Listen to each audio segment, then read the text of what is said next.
So I started this whole like entrepreneur journey in 2016. I was working corporate, Sprint, sales, restaurant industry, all that fun stuff. And then I got out. Like it was like 2 years after my mom passed away. I was just getting out of a toxic relationship, and I needed just something in me told me to just go that route. So I quit my job. I was making like 60 grand a year, doing great money, and I said, the hell with it. Started doing Uber full time. I was driving, doing Uber, and then I met a client in an Uber ride, and his conversation between me and him sparked inspiration for Therapy Without a Degree. You know, I was listening to the Joe Budden podcast at the time. That's how I even knew what a podcast was in 2016. So between that and the conversation, that's what really sparked the whole idea of doing the podcast. So we started late 2016 with Therapy Without a Degree. And then after being consistent with that, I started to realize, wow, like I had a lot of skills in the craft, in doing that, in marketing, all the different aspects to it. And then I remembered, I was doing this since I was a kid. Like when I was really little, when I was like 8, 9 years old, I used to always be walking around with a camcorder with my friends, and we used to make like Scream 3 and 4 before they were even out, and we used to make Blair Witch projects, and we used to like have fun with it, but we were like serious with it at the same time. Like we used to do WWE, and we used to really film it and like make scenes and stuff. So, you know, I've always had that love for film. I've always had that love for production. You know, like podcasting was my way kind of back into like the media world. Yeah. You know? Yeah. And I kind of realized that like I just stopped when I was a kid. Like I grew up in the late 90s, man. The late 90s, like if you wanted to do anything with film, you were looked at like you know, like good luck. Yeah. And what you're saying is you were very creative at a younger age. You kind of lost it maybe a little bit. Oh, yeah. And then in 2016, you got that spark back. They were like, why did I stop this? So what were the hobbies before like jumping back in with Therapy Without a Degree? What were you doing at that moment that was taking you away from like the creative stuff, other than the job? Well, I stopped at a very young age. Like I'm talking like 12, 13, 14. Because, you know, I grew up low income, you know, housing, and with a mother and you know, father were both dealing with addiction. You know, I was living just alone with my mom, and it was tough, you know, like she was always very real too, and she was like, you know what, we don't have the money for film school, I don't have that, so like maybe you can get some type of financial thing. This was even before we even knew about what financial aid was. She was like, but you do all that school and you're not really guaranteed a job. This is how it was perceived in 99, 2000. So, you know, me, I was always very independent, even as a young kid. So me being 10, 11 years old, hearing that, saying like, yo, you can go for your dreams, but it ain't really guaranteed. So I just put it on the back burner, and I just treated it as like a regular hobby. I stopped. And I literally just like stopped doing anything really creative up until this point then so we're talking 12, 13, all the way up until I was 26. So all those years just working, regular job, just grinding, you know, getting like the effort and the work hustle mentality, still doing that, but nothing creative. When was the moment that you knew, okay, this is what I'm jumping into like full time? Like after you started the podcast and you had that moment of like, this is it, this is what I'm going to be doing now for the next 6 years, looking at today. It was honestly it was pretty instant, you know, like it was pretty instant. Like I enjoyed it right away. I don't really say there was a moment that I was like, oh, like I didn't think of it as a hobby. Like I don't go into things like this is gonna be a hobby. Like if I start something, it's usually because I'm really damn serious about it. Like I don't just like to, you know, try this, try that. Like for me, saying, I'm gonna do a podcast. I knew what a podcast was. I knew it was consistent. I knew this was something. So at least with the podcasting, like I didn't see everything else that I'm doing now. You know, the TV show, the series, all that stuff coming. But I knew I was gonna be staying in that creative lane. So tell me about the stuff you just mentioned, the podcast, the TV show, this, that. Yeah. What is that? What are those aspects of what you do? Word. So Therapy Without a Degree obviously has evolved. So we've done events, podcasts, all that fun stuff. But then, you know, like something in me was like, you know what? I've always been that type of guy to just try to create the boat, like we were just talking about before we started rolling, and not wait for someone to come save you, you know? So my love for film started to come back a little bit, you know, doing media. I didn't realize it, but podcasting will slowly get you back into film. So I said, you know what, we're going to transition and transform the pod into a scripted web series. And, my right-hand man, I Am Zane Studios, he's a cinematographer. Me and him just said, yo, you know what, let's do it. Like, I had the crazy idea of turning it into a scripted series, a scripted web series. And he was like, yo, I'm with it, I'll shoot it, So we did a 3-episode limited web series, and it's a scripted drama. So it's nothing like a podcast. It is actually with characters, real storyline, everything. Wow. And that car ride Uber story that I mentioned before of what got me inspired to do the pod is in that first episode. Wow. So what was that moment like, the Uber ride? Because I've had some very inspirational moments too, like in an Uber, and I even did Uber for about 6 months to pay stuff off. Yeah. So I'm very curious what that conversation was like. I did it 3 years full time. Because when I quit the job and I started that was my lane of because I started the pod and I'm like, wow, this is my lane to just live and do my creative stuff. I can work whenever I want. For me, it was amazing because that conversation just made me really realize, we're all going through something. I've always known that, but I've dealt with depression pretty much all my life. I've overcame a lot of things as of recently, but for most of my life, I was, always battling depression, very heavy. And, on and off, even when I started the brand, through it up until not too long ago. It just was a reminder that, we all go through it, and sometimes we just need someone to talk to, or someone just to hear our perspective, or just the basic regular day stuff. I'm not even, so I guess, therapy is great, real therapy and stuff like that, but sometimes we just need a simple conversation. And it will really help. It does get lost sometimes in translation that just friendship could also, have that outlet for you to get those conversations out. I love the name of it, Therapy Without a Degree. I think that speaks true to a lot of the people that are the creatives in our industry. A lot of us are either college dropout or high school dropout, or college just wasn't working for me anymore, not even a dropout scenario. Yeah. But that kind of encapsulates what this Jersey world, team of everybody, even if you're not on the same team or with the same clique, still that motion of, we gotta just get it done. Yeah. We know what it is to have struggle, we know what it is to have success, and let's find a way to keep that success going. Yeah. So from 2016, you start everything up. What is the next step to the Jersey media stuff? When does that start? So that started fairly after. That was really I want to say probably 2017, 2018, because I quickly got, good, because I was already a manager at different jobs and sales. Mm-hmm. So that was kind of always there.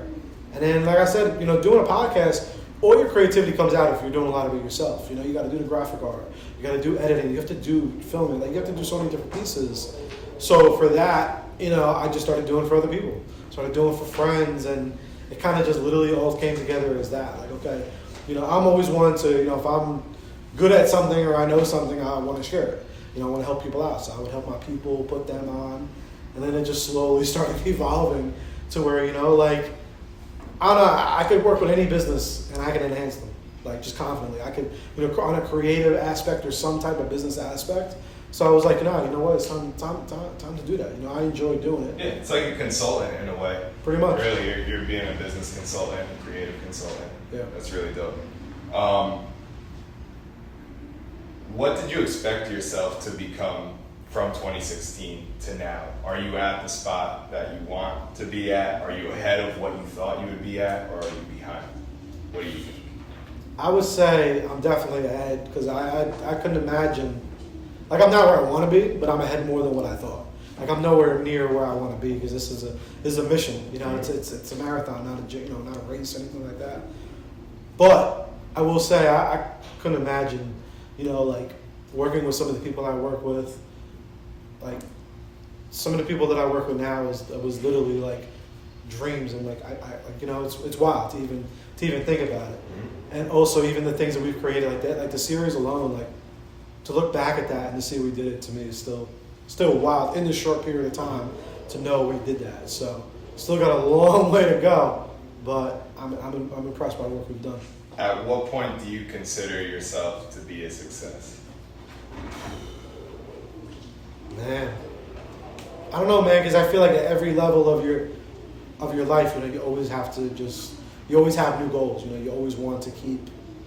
Like there was actually a quote from Kobe, and he was saying, you know, he was always willing to chase excellence, even though he knew there was no such thing as excellence.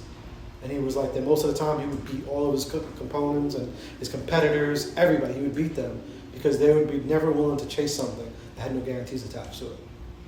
And that's always the way I try to live my life too. Like, I don't have something that say, oh, when I hit that, I'm gonna be successful. Mm-hmm. I'm just keep grinding. You know what I'm saying? Because at the end of the day, you know, the things that I want to achieve are so great that it's like I don't got no time to be thinking about destinations. Like I want to help my community, my family. Like it just is endless. So I mean, I love asking that question just because the sole fact every person's answer is different and approach to the answer is different, but the answer is kind of the same way. You know, it's like nobody wants to say what that is because, like you said, it changes at any moment. Yeah. Like you're way ahead of the curve you wanted to be 6 years ago, which is amazing. Yeah. So if you like set a goal, you might be way too set on that, and you might not see. You might put a ceiling. Yeah. And you don't want that because it could go anywhere. It's like asking someone for a budget or not asking them for a budget when you're doing shit. Like if you tell them, oh, I could do it for 500, but they had 3,000 in the budget. Exactly. You know, you kind of put that ceiling if you set that destination. We don't which I like your answer a lot. It's very dope. Thank you, man. What or who are your inspirations? Did they change from when you started? Yeah. Well, my number one inspiration is always my stepdaughter, Jaylene. You know, raised her since she was 4. She's 14 now. You know, things get complicated, you know, family, life, situations, but she'll always be my number one inspiration. I love that little girl more than anything. And I always will. And I'm always going to do everything I do for her. But beyond that, which is like everything, it's, you know, the people I love, my community, you know, but who I watch, I actually do watch people on a daily as mentors, you know. I watch Grant Cardone, Joe Budden, Eric Thomas, Sean Stevenson, Inky Johnson, you know, a few men that really, honestly, I watch on a day-to-day basis that are like mentors to me and huge inspirations. You know, 50 Cent, a lot of these guys I learn from. I learn every day. I continue educating myself. Awesome. So the people I learn from, to me, is always huge inspirations. So what is next for you? What's your next big project? What are you looking forward to the most in the next 6 months? Well, 6 months right now, we're trying to get something like this, man. We're trying to get a studio, you know. So we have a big team of creatives, you know. So we are trying to prep up for that. You know, we're looking at spaces to try to get a creative house because, you know, we've been doing everything virtual or out of my house. Mm-hmm. So we're trying to just level that up and looking for spaces. So that's definitely within the next 6 months. And also maybe become bi-coastal, you know, looking, you know, maybe LA vibes here. And just keep promoting the show, keep promoting the series. The series, we definitely want to do a season 2. So, you know, if the first season can, you know, do really good and keep moving like it's been moving, season 2 will be here.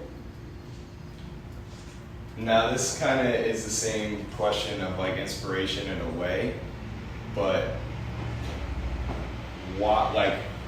why this? Just give me like a complete answer in a few sentences or a paragraph of like, why does this keep fueling you to keep going and keep providing for the family, keep putting people together? What is that in the chest? Like, I love to create, man. I love it. I love to create out of just, if you know, you have an idea and you just create and you make it happen. And I do love to help people, you know, so that's where the Jersey Media comes into play. Because I get to create, I get to have fun, right? But I love to help people and I love to enhance what they have going on. You know, I love helping people all together. People know it. You know, like that's just me. That's always been me in my heart. You know, like I want to help people with the things that maybe I didn't have help with. You know, with therapy, when I have a degree, maybe I want to be that inspiration for others that maybe didn't have that. Or that person that has a parent who's an addict, maybe they don't have the motivation to keep up and to keep going. well, maybe I could help them. Like if I could just help in any way, if I can inspire in any way, because I've been knocked down so many times in my life. My life is a movie. My life is a whole TV show. And it's like, I never want people to feel the way I felt in those moments. So if I could just offer any little thing, whether it's business, with motivation, through the pod, through a silly, fun conversation that we're laughing, whatever it is, I just want to be helping whatever way I can. That's very inspirational. I definitely appreciate you for that. Because like I said before, you definitely have been an inspiration of that. Like, how do we get it to be weekly? How do we get it to do it? And I see you doing it. And now hearing you talk about all the other stuff you got going on too. It's like, I didn't even know that you had, like a stepdaughter. I didn't know that you've been raising someone for that long. Like that's even more inspirational. Like you are at it all the time. You're at different events. You're here at the Loft. You're over in with Rui at Camp Sacagawea. You're over, and it's like, wow, you're really making sure that you're getting it done, and that's very inspirational. Thank you, bro. Do you have anybody you want to shout out? Any businesses that you've really been, like messing with and you really like? You could shout some people Thank out. you, bro. Well, of course, I am Zane Studios because a lot of what I've done haven't been possible without him. And just, everyone that rocks with us, everyone that's part of the team, the Jersey media, I don't even know if we call it team, community, family. Like we're all one big family, and everyone that we work with. So I want to definitely give a shout out to them and everyone that's helped me along this journey because definitely haven't done all this shit alone. Like, yes, I show up every day and I work every day because without that, you wouldn't be anything. But definitely appreciate, and I'm so grateful for all the support, from everybody, every single thing. Dope.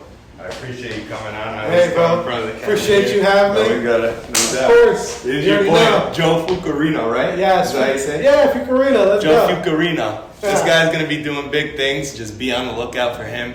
We're gonna be working together more and more. I'm gonna go on therapy without a degree. Yes. I feel like I need a Yeah. I definitely need a therapy session. Yes. Be Let's so. go. You Right? think I need a therapy session? Yes. Let's do it. We're gonna Let's get it. on. Maybe we'll Thank talk you. about some toxic stuff. I don't know. Let's do it. This is dope. I dig it, man. That was fire.